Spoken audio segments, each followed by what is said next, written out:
Steve Shenbaum here from Game On Nation. I'm thrilled to have as our guest for the Laugh With podcast, one of my favorite people, one of the best comedians I know, one of the most talented people I know, and a really, really funny Laugh With person, one of the OGs of Game On Nation, Chris Friday. I keep looking at Chris when I want to look at you because that's how far back we go, about 15 years.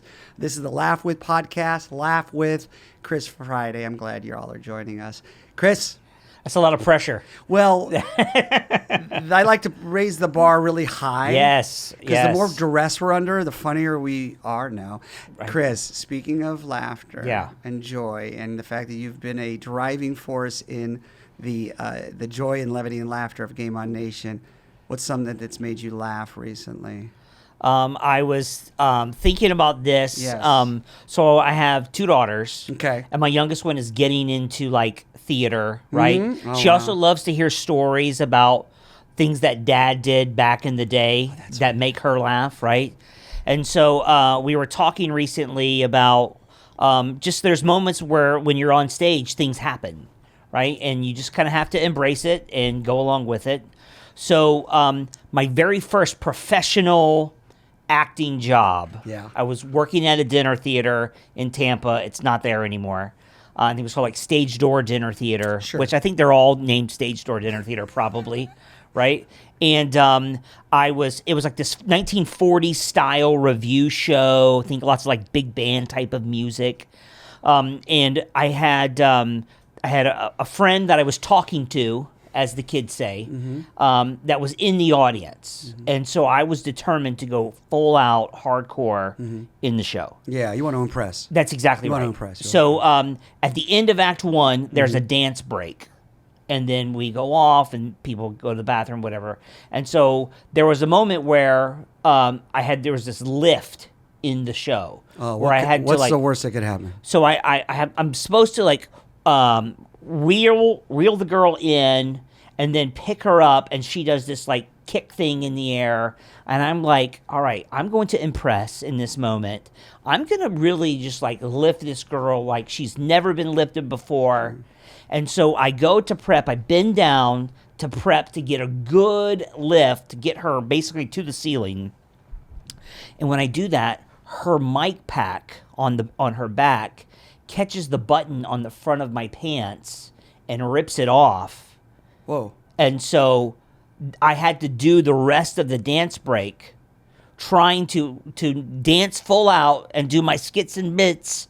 And with your pantaloons falling. While I'm trying to also hold the pants up at the same time. Yes, and you share that with your daughter. I share that with my daughter. I think the kids, they want to hear like, Dad, tell me an embarrassing moment. That's exactly right. Yes. And you were able to save yourself. It's just like you just have to go through it, right? Yeah. And I think of one of my favorite TV shows growing up was the Carol Burnett Show. So, but like there were so many moments where all the Gen Zers are like, okay, what? boomer. They're Googling, right? Like Carol Burnett. I love that you wrote on your hand. Yeah. Googling. It's like chiseling into a rock. That's like, right. Googling. Yes. So Carol Burnett Carol show Burnett for those show, youngsters. For the youngsters, it was a variety show back in the day. Yeah. It was filmed in front of like a live audience and sketches, like think Saturday Night Live. They would always do a rehearsal, but there were two guys, mainly Harvey Korman and Tim Conway. Legends, by the way. Yeah. And Tim Conway was always notorious for doing the 4:00 taping on book. Just like hits all of his marks, all the words. And then they did a taping later that evening. I didn't know this. And that's where they can maybe have a little freedom. And he took liberties, let's say. And Harvey Korman could never keep it together. But that was one of the beautiful things about that show is like everyone knows he's busting. Everyone knows he's breaking. We can all see him laughing. And that was one of the most endearing things about that show is not only was it funny, but it's just those real moments. And that's what I tried to impress to my daughter who's going into trying to maybe dabble in some theater now. Is like things are going to happen and we just kind of have to like embrace it. In the moment, it's not as funny, right? But when we look back on it, like in that moment, I was like mortified. The director came backstage, was like, Chris, what is going on? You know, all of those things. What happened, you know, and, you just have to kind of like learn to kind of like roll with it. And I think it's those moments that end up becoming some of like the funnest moments, some of with the most humor. And I think because it's that thing that try to replicate in improv, which is different from like a stand-up, is like stand-up, I know I'm creating this joke, right? But it's still the audience is with me. Improv, it's these moments of like on the page, sometimes it's not even funny, but it's this shared experience that we're all on the inside together. We were created this moment, whether it goes perfectly or whether it's, we're just, trying to make our way through it. I think it's why we love outtakes.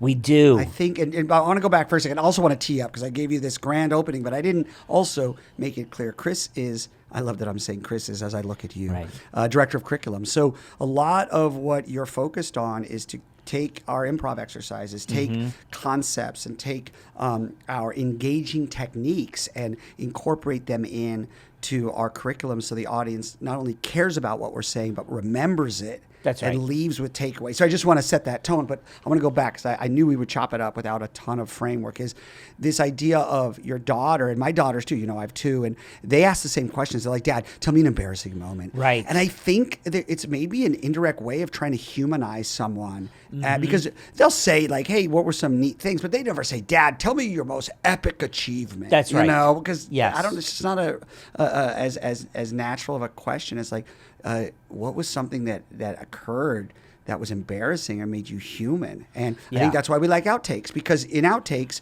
you're seeing the real. You're seeing the, not real REEL, but you're seeing the REAL. Yeah. Yeah, no, and you've just watched this movie that, through the magic of editing and all of those things, we saw how it played out.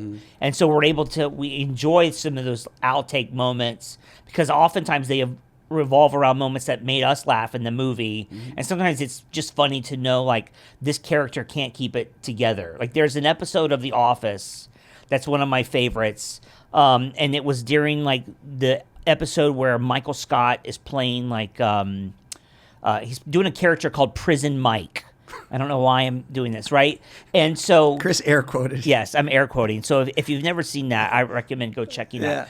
There's a moment though where he's playing this character because he's portraying like what he thinks a convict would be. Like he's watched outtakes of Scared Straight. Yeah. That's another very old TV show moment for those of you. This is what it's going to be, trip down memory lane today. But the actor who's in there, Michael Scott is supposed to be very serious, and they get the shot from behind, and you could tell that the actor is laughing because you can watch the corners of his mouth go up. Even though you can't see it, you can see they're all trying to hold it together. Yeah. And that's one of my favorite moments where all like, you can watch them like doing their best to hold it together. And this is a moment where the actor probably feels like, oh, the shot is from behind. Yeah. No one can see me laugh or smile, but there's a telltale moment where his lips, his corners go up. I was just watching outtakes on Saturday Night Live where they did like just 3 minutes. They're actually on Instagram now. Well, they'll post Office, Saturday Night Live, like outtakes. And it's fascinating. And the views are like monumental. Yeah. Because people want to see, to your point, folks being real. Now, you can't be breaking all the time. No. But to that thread, when you've been acting and when you've been improving, because you did a lot of improvisation. Right. Again, for our listeners, Chris was heavily involved in Florida Studio Theater, which is where we first met over 15 years ago. Where have you had moments where you broke? You broke... And it was a challenge for you because it can get scary. Yes, it's scary when you're like, I got the giggles and I've got to get it together because these people have paid for a show. Oh, and they didn't pay to see. There was one of my favorite moments. I feel like your daughter, like, Dad, tell us what the most embarrassing moments. Right. One of my favorite moments. I was doing this theater for young audiences, so that means children's theater. Theater for young audiences. I think that's the way the equity contract is like good. Written, right? Yeah, children's. So I'm doing the show Androcles and the Lion. Yeah. And it's based off of like the fable, the lion gets the thorn in the paw type of situation. And so there's this opening where we meet all of the characters in this very like commedia style. And the character that I played was like the captain, who was like the right hand of like the miser character. And I do a lot of like the comic relief stuff. So I come off after the opening, after we just meet everybody. I'm not back on for a couple scenes. And a castmate of mine says, Chris, don't look down left, because the lady in the front row, she's already asleep. And I'm going, I'm a professional. Why would that even bother me, right? Don't look left. Yes, don't look down left. So I'm doing the show, and like halfway, there's a moment where I have like a speech, and I'm just getting really riled up, and I'm trying to, like, if I can't have like the young heroine character, then nobody can, type of moment. And I'm standing like stage right, and I look left, and then I'm going to cross. And when I look left, I see the woman who's asleep in her chair. She's like this, right? And so it was all I could do at that moment. I just froze. Yeah. And I was like, now I'm running for the end of this speech to get off stage. And so then as I'm crossing, I'm fighting back laughter. And then she goes really loud, and so it's done, right? So I get off. I managed to get off stage, right? I'm off stage. Then later on, I get it back. All right, I'm pro. We're all good. Then I get off stage. There's a moment where Androcles, they're going to put a bag over his head, and he's going to be taken away. And so my buddy, we're going to rough him up. My buddy Josh Ford is playing in this. We put the bag over his head. We're going to rough him up, very cartoon style. And right as soon as I put the bag over his head, he looks at me and he goes, and I was like, Call that a callback. Yeah, you son of a gun, right? Yeah. And so I've lost it. And not only have I lost it, everybody has lost it. Yeah. And so we've got about like 15 minutes left in the show. We're all just running for the curtain. There's no sense of like any kind of intention in saying any of these lines. It's just, can I get them out fast enough so I can get this show over with, because I've lost it. But I think in a lot of that, to go back to the daughters, I think they often look for, especially as fathers, we feel, at least I'll put myself in this. I don't want to speak for you. Of like, you've got to be perfect. You've got to do things right. There's a way things have to how things have to happen. And I think which we have to, because we are dads. We are the providers, right? And I think there's those moments where the daughters especially want to see dad kind of humanized, where he wasn't perfect. Yeah. We like the outtakes because we see these polished actors in the finished thing, and it's not perfect. And that's the beauty of improv. Oftentimes is life is not perfect, but just knowing that like I can roll through this, I maybe can have a laugh on the other end, or I can bring some joy or find some level of humor or resilience to kind of push me through, because focusing on the other thing probably wouldn't be as good. Yeah. Chris, you have taken improv, brought it into the Game On ecosystem. One of the things I'm fascinated by that you're running with is this idea of storytelling and presenting, but almost more like storytelling and that phrase. And I'm curious how you've seen the improv exercises play out with high-performing environments. Let's put it this way.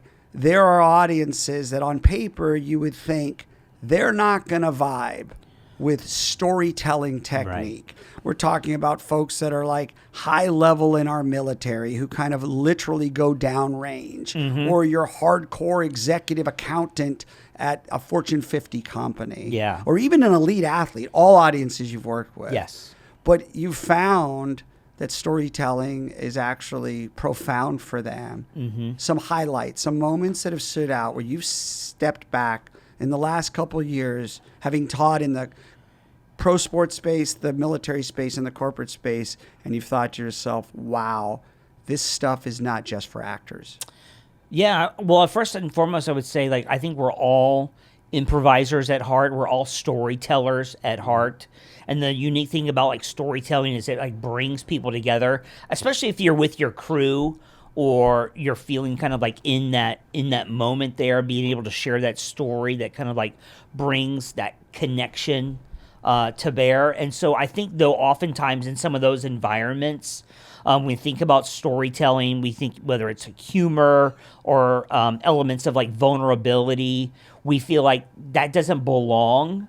And so we don't give ourselves permission, but we'll find ourselves doing those moments of like telling the story. Like on Monday, we tell the story of like what happened on our week during the weekend. We don't just regurgitate bullets of like, I went to the gym Saturday morning, then I went grocery shopping, and then I had a barbecue. You know, we almost put on the play, or we tell the story of what those events are, and based on the reaction that we're getting is like we may sit in a moment and, you know, get a few more laughs, or we might realize this story is really poignant and connects, and it gives other people permission to share their story. And so I would say we're all naturally that, but sometimes we don't give ourselves permission to do that with others.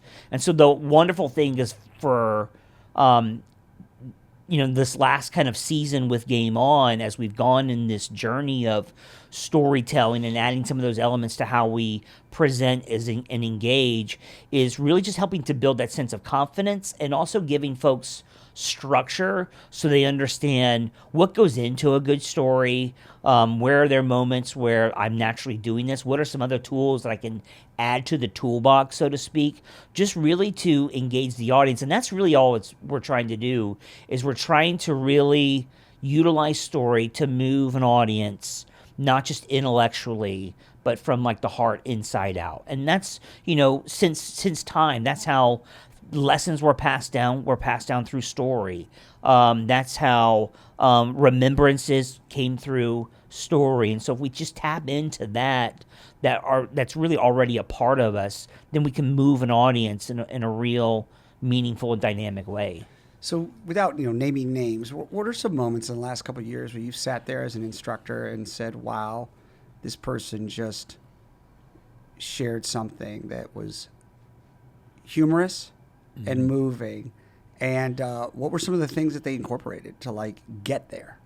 Well, I think some is a level of just honesty, and I think the thing, especially with humor, and something that we strive for, is allowing humor to be kind of like a byproduct if it's present, but not fighting for the funny or not going in trying to be funny. And I think oftentimes, especially improvisers or moments, they go in with the idea of a joke. Sometimes it doesn't land as well. It's just these real moments that then I love it when the person delivering it is surprised by the moment of like, oh, that's funny. That's hilarious when you have someone who's maybe not in the background in theater, right? And they're as surprised as anyone. That's right. That it landed. Yes. There's actually something really authentic about that, because they're not trying to be a show person.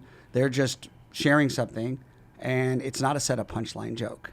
Yeah. Oftentimes, even while we're doing some of the training, some different exercises, I find myself not just watching the person telling the story, but I love taking a moment to watch what's happening with the other participants in the audience, and just watching like the nods and the smiles. And the person that's often telling the story, they're not aware of that because they're in their brain, or they're thinking about what's happening and they haven't removed themselves, so to speak, from that. But it's just those moments of like, did you notice like the laughter that was happening, or the nods, or just the genuine smiles, or even just watching after that story is told, how people naturally start to share their story. And I think that's the key, is like it becomes that gateway for me to share my story, to then for you to share yours. And now we're really building the sense of like authentic connection versus just some forced manufactured moments. Don't you find though, like some people that are sitting on a story, coins, Yep.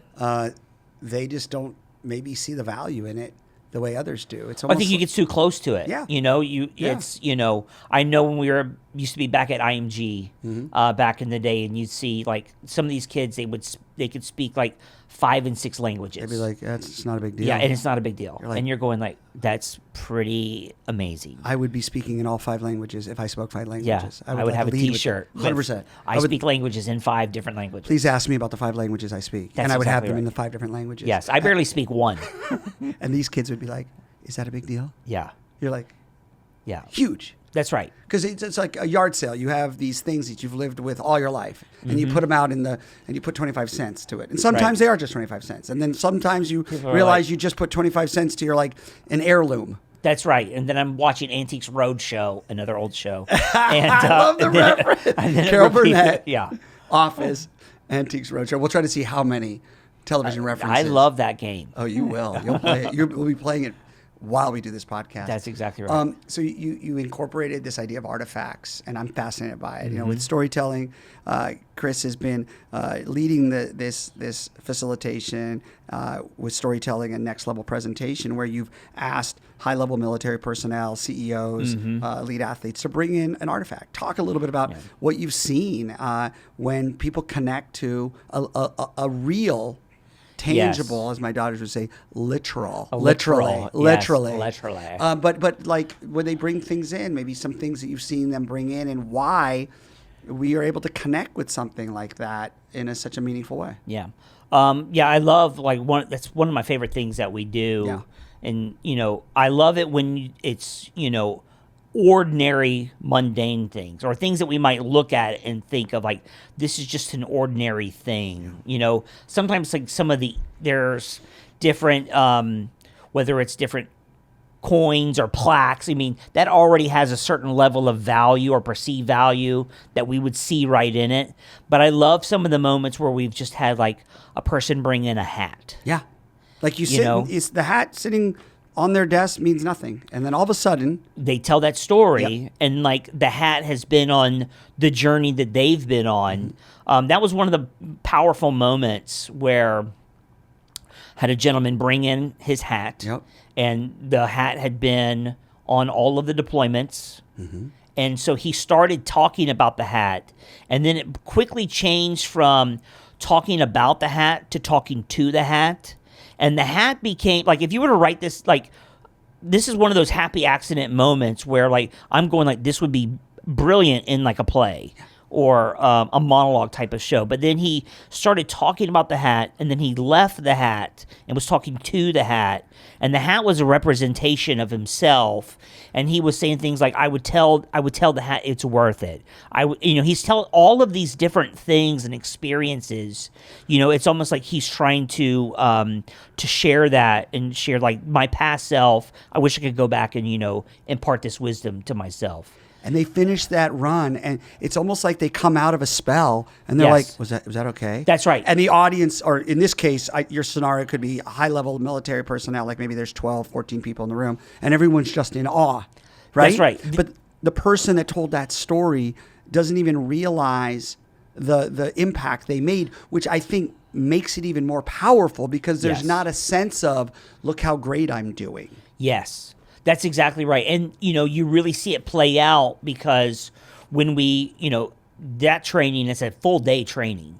So we're in there all day. And I love the moment when after that, when you go to break and nobody goes to break, they're all, whether it's like, tell me more about that, or like now they're sharing their story of like, oh, you were here, or you've done this, or do you know this person? So they're naturally just building connection, and I didn't ask them to do that. It's one of just those byproducts of creating those moments that are like somewhat universal, that we all share. It really comes down to like you have to give others permission sometimes to do that. You have to, like if you're crafting a play, you're looking for those moments, like sometimes maybe to build humor. And so you're giving that audience permission to kind of like laugh or go on that journey. When we're delivering training and we're looking for like observations or feedback, we kind of have to model that and open that up and kind of like on some level, like I'm giving you permission to to share your insights, and this is maybe what this looks like. And so we're helping to remove some of that barrier at times for folks to share their story, to find their experiences. And it doesn't even have to be in a big moment like that. We have other exercises moments where I'm asking you to share an experience of yours, and I'm trying to connect my experience to your experience. And even though we have different backgrounds, you grew up in California, I grew up in Florida, I mean, like very far away on the country perspective, how are we coming together? And what are those experiences? And that happens through the element of story. Yeah. I find it too interesting that when you have an artifact, you're off script. Yes. Because if it's something that's meaningful to you, right. i.e. a hat, I mean, you can list so many different artifacts people have brought in, a baseball, a hat. And sometimes the artifacts they bring in, you look at it, you think, oh, I have an idea where this story's going, and it completely is going somewhere else. Go somewhere different. But I love this idea, and I want to ask you, I love this idea of an artifact allows people to stop worrying about saying everything perfectly because they know the story. But if you found when you go into storytelling, a lot of people are apprehensive. Yes. Big time. Like big time. Folks said, it's kind of a rhetorical question. Yeah. But because we've done this together, I'm amazed that NASCAR drivers that we worked with are more comfortable turning left at 210 miles per hour. Yes. 4 wide. Yes. That's 4 wide, Chris. That's right. 4 That's wide, right. 210 miles per hour. Yes. They're more comfortable doing that, which I would argue you and I probably don't want to do that. They'd rather do that than tell a story. Isn't the data like most people would rather be in the casket than the one giving the eulogy at the funeral? Yes, I know. That's got to be on video. I mean, Bryce that's what has they gotta say. get that It's like the number one fear, right? Yeah, Well, death, taxes, and public speaking. Yeah, that's right. And maybe not even in that order. Yeah, it may not. Yeah. And we can't do much with the mortality deal. That's right. above our pay grade. Yeah, and the government's always going to get theirs. The taxes thing is just not I don't like to do math in public. Yeah, I love the government, by the way. Yeah, no, I'm glad you prefaced that so you did. Yeah. It was good that you said that and you leaned into the microphone as That's right. But the idea of public speaking, and you could add storytelling and presenting, I get it, but I'm excited that we can mitigate some of those fears, Yeah, and I think, when people are they're in that kind of like shared environment, I think they're able to maybe go on that journey a little bit easier, and then know it doesn't. I'm not asking you to do this 24/7. I'm just looking for moments to have some of this story. I think the trust thing's key. Oh, yeah, and I guess that would be an interesting segue to talk about how much of the storytelling flow do you see improve when there's familiarity, when there's trust? What are some of those components that come into play to get people to put their guard down so they can not just talk about the hat, but they can talk to the hat, to use that example that you gave a few minutes ago? Yeah, I think trust is key. Yeah. And I think something that I've thought about and I've talked about is if we think about video games. Okay. Video games, if you've ever played Super Mario Brothers, that's an old one for reference, you guys, right? Carol Burnett Show, Office. We're talking about old things today. Artifacts, relics. But at the beginning, the very first level of Super Mario Brothers 1-1, Mario comes out of the castle. There's 3 bricks, and you've got to break one and get the mushroom. And it's almost impossible to fail at that moment and go down the pipe, right? Yep. So at the beginning, it's basically giving you a sense of this is teaching you a little bit of the functionality. Let's use the control pad. Yeah, and here you're not going to fail most likely in this moment. And so as we're going on that storytelling journey, we need to create moments to build trust for people to start to just share their voice. And also, it's this is a very low risk. It's almost impossible to fail moment. And one of the first exercises we do is just I just want you to listen to someone's story. And if you connected something in it, tag out and share your story. And I love that, actually. I want to be clear on that. So, for our listeners, Chris will get the group together. you'll start sharing a little something. And it could be anything I thread off of, right? Anything. You could be telling a story back to you're talking about your daughters and one of them asking you, Dad, what's something that you said that's embarrassing? I might tag off of embarrassing. I might tag off of daughters. That's right. And then jump right into the circle. You come out and then kind of do a that reminds me vibe. That's it, right? And so we're just it's almost impossible to fail in that moment. But what starts to happen is most of the moments when you're telling the story probably at max would be 30 seconds. Yeah. Most of them are probably in the 10 to 20 second kind of lane. So I'm not asking you to go for a lot of time. Other people are tagging you out. You're also getting a chance to hear just people's natural personality starts to come out, their own kind of rhythms, and they start to get validated, whether it's by the nods on the outside of the circle, the impromptu laughter moments, or even that moment when someone with you said, to go off from an improv game rhythm, so to speak, like if you tag in Chris, you mentioned embarrassing moment. I got an embarrassing moment. And what ends up happening is you have 3 or 4 people going I've got an embarrassing moment. I've got an embarrassing. It's like a fire starter. Yeah. So that's the validation that I'm hearing you. I like this. And you've now given me permission to share my embarrassing moment. And so sometimes it kind of escalates until it finds that natural shift. And in the progression, which I love, you and I both get very passionate about phase programs and the set list and how you deliver that meal in a way that doesn't overwhelm your audience early. Yes. Think about back to the artifact and to make sure our listeners kind of understand it's just it could be anything that's meaningful to you. It could be my coffee mug. That's right. And it may be more than just it holds coffee. It could mean someone who gave it to me or the moment when I use that coffee mug and drink it and what I look out to, all of those things. But what's interesting is that artifact moment does not happen at, say, 9 a.m. No. Of an 8:30 start. No. Because, and I think this is important, we have to be sensitive to the fact that storytelling and presentation and public speaking is a fear that a lot of people have. So we have to be respectful that you have to phase into it. But when you get to that artifact moment, it's usually more in the afternoon, right? That's right. But you've earned the trust. You've earned it. You've earned the right to have that. That's huge. You've built that along the way. That's not that person's first opportunity to hear what their voice sounds like in the room. So they've been really engaging in lots of different ways, almost kind of like a very Mr. Miyagi style. Chris is on fire with the old references. Right? Karate Kid? Yeah, that's right. That's right. Karate Kid 1 I'm going to go with.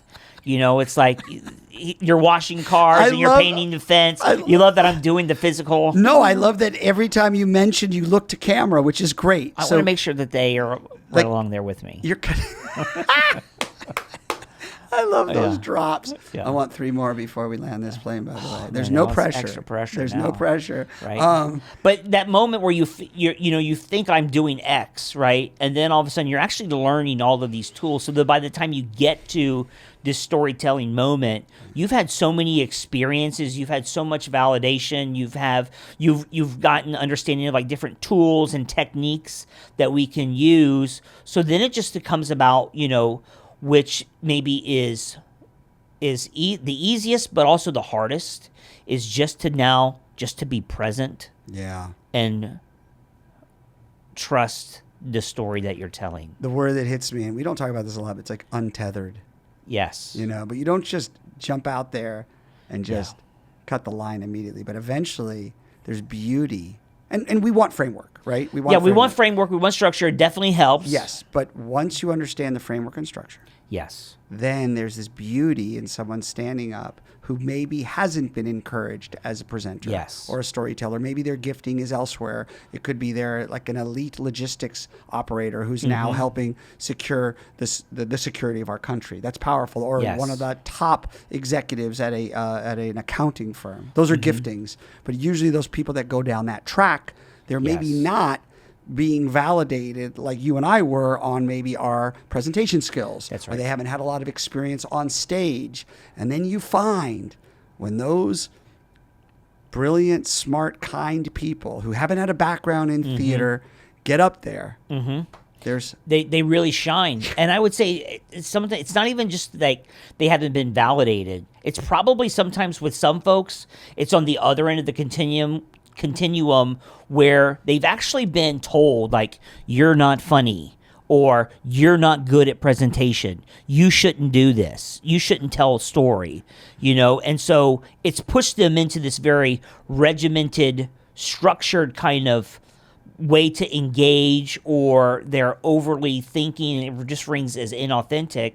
And then you have a moment where they're actually free to tell a story, and then they get a really good laugh. And if you give them that structure of how can you really set this up, reinforce what you want to reinforce, and then get out of it, then it's like, oh wow, now I can do this actually. And maybe they can sprinkle some of that in to their already strong muscle of, maybe there are other more regimented ways to engage and present and connect. A bit of a rhetorical question, but what is it like for you when you see what I'd call the folks that maybe were told that they don't have a powerful performing voice, entertaining voice? What is that for you as an instructor? What's that do for you? Oh, when they achieve? Yeah. Oh man, that's the best thing. Because you've now opened up a whole other tool box for that person who took a bunch of tools and said, I don't need these. I should never utilize these, and just tossed them out, and they're kind of in a box, and now their creativity can thrive. Their level of ways just to engage and connect with people, is completely changed. And there's nothing better than that. There's nothing better, when you're acting in a play, the person that comes into the audience, they're going to experience this play, and hopefully they're somehow different when they left, right? Maybe they hated the play and they're mad at you for telling this message.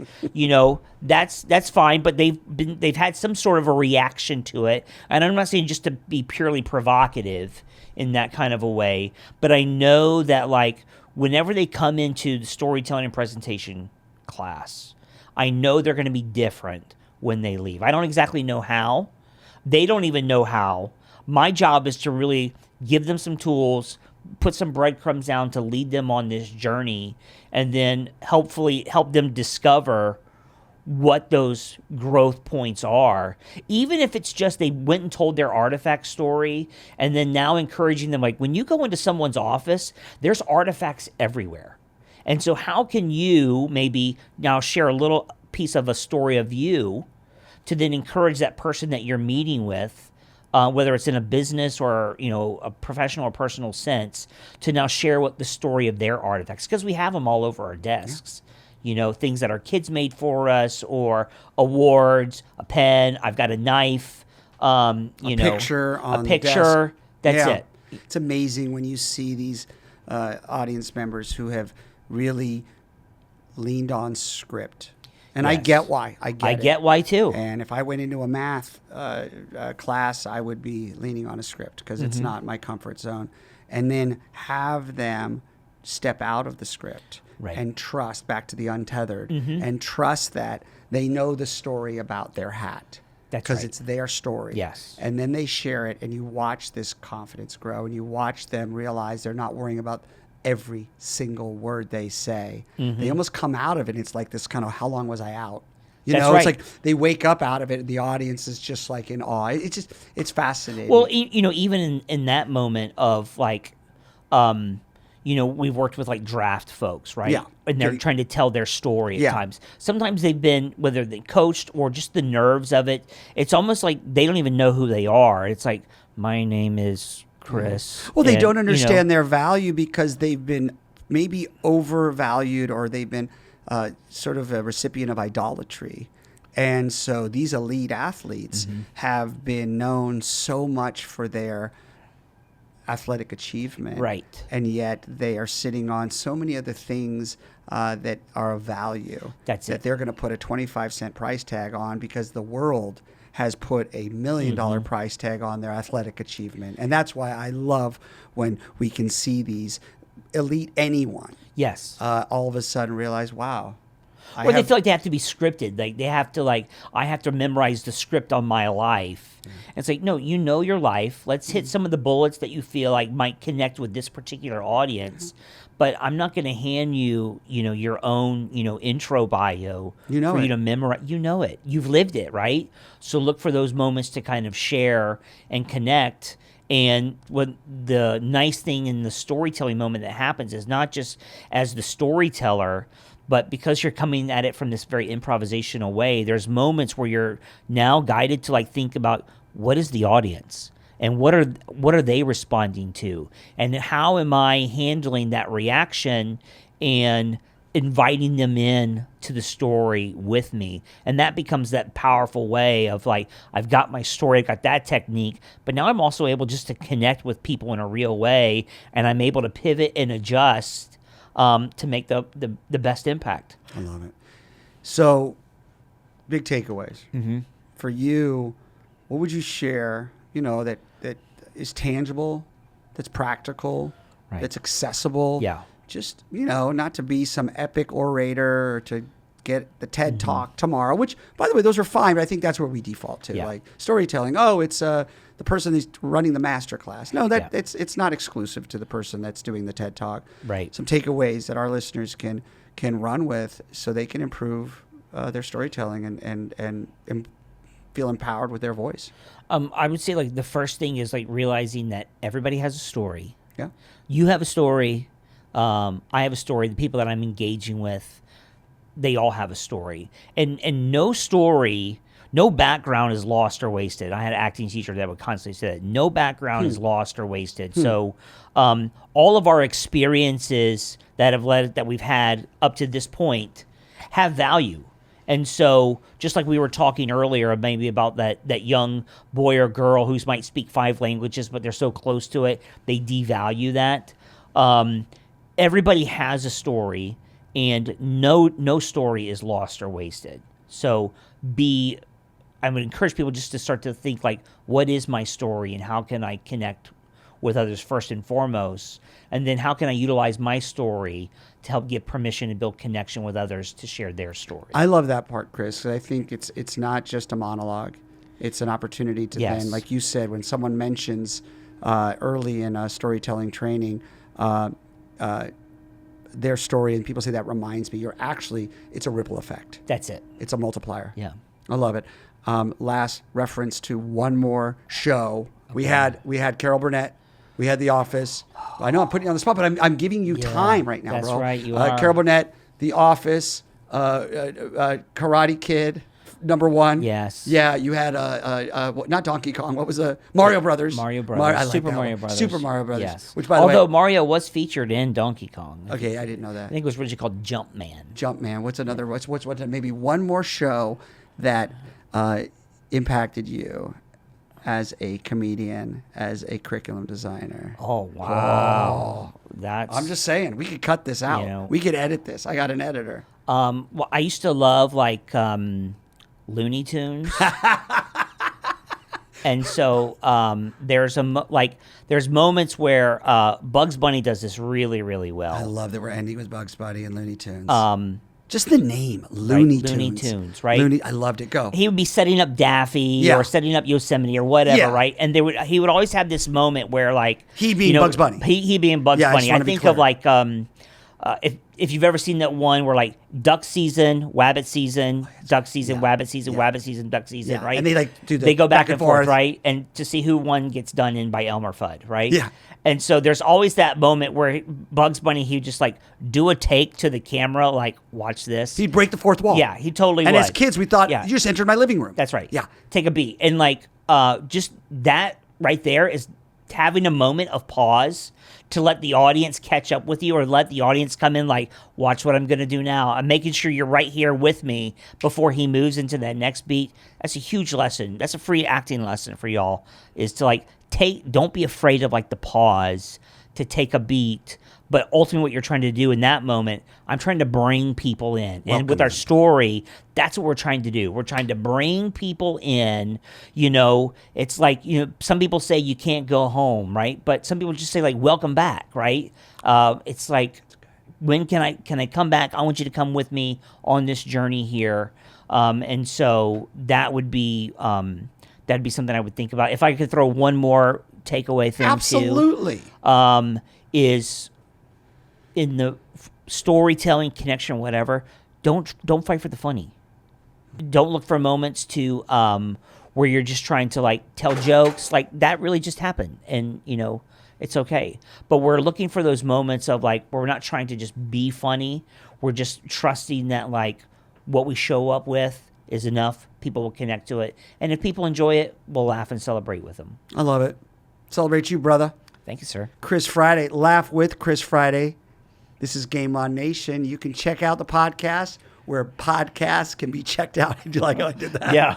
Link below, link above. Right. Where all podcasts can be checked out.